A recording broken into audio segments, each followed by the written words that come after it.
Khamenei రెండో కొడుకు మోస్తఫా ఇప్పుడు అక్కడ సుప్రీం లీడర్ స్థానంలోకి అయితే వచ్చాడు. ఆయన వచ్చిన తర్వాత అంటే నిన్న వచ్చాడు కదా, నిన్నటి నుంచే ఇరాన్ మిగతా గల్ఫ్ దేశాల యొక్క ఆయిల్ ట్యాంకర్లను అయితే లక్ష్యంగా చేసుకొని దాడులు చేస్తుంది. దానివల్ల ఇటు ఇజ్రాయెల్కి చెందినటువంటి క్షిపణులు, అలాగే యుఏఈకి చెందినటువంటి క్షిపణులు, అమెరికాకి చెందినటువంటి క్షిపణులు ఇరాన్లో ఉన్నటువంటి ఆ ఆయిల్ రిఫైనరీలను కూడా పూర్తిగా తగలబెట్టేశాయి. మొదటేమో వీళ్ళు దాడి చేశారని ఇరాన్ వాళ్ళ యొక్క రిఫైనరీల మీద దాడి చేశారని చెప్తోంది. మొత్తానికైతే చమురు ట్యాంకులు పూర్తిగా ధ్వంసం అయిపోతున్నాయి.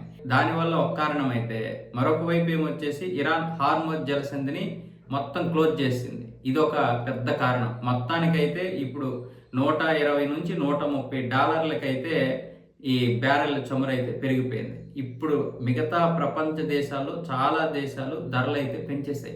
ఇప్పటికీ భారత్ అయితే చెప్తోంది ధరలు పెంచడానికి ఇంకా సమయం ఉంది. ఒకవేళ ఇదే విధంగా కొనసాగితే, ఒక నెల రోజుల పాటు కొనసాగితే తప్ప పెట్రోలు డీజిల్ ధరలు పెరగవు, మీరెవరూ కంగారు పడకండి, భారత్ మళ్ళీ స్పష్టమైనటువంటి ప్రకటన చేసింది. అయితే దీనివల్ల మన భారత మార్కెట్లు పూర్తిగా కుప్పకూలిపోయాయి.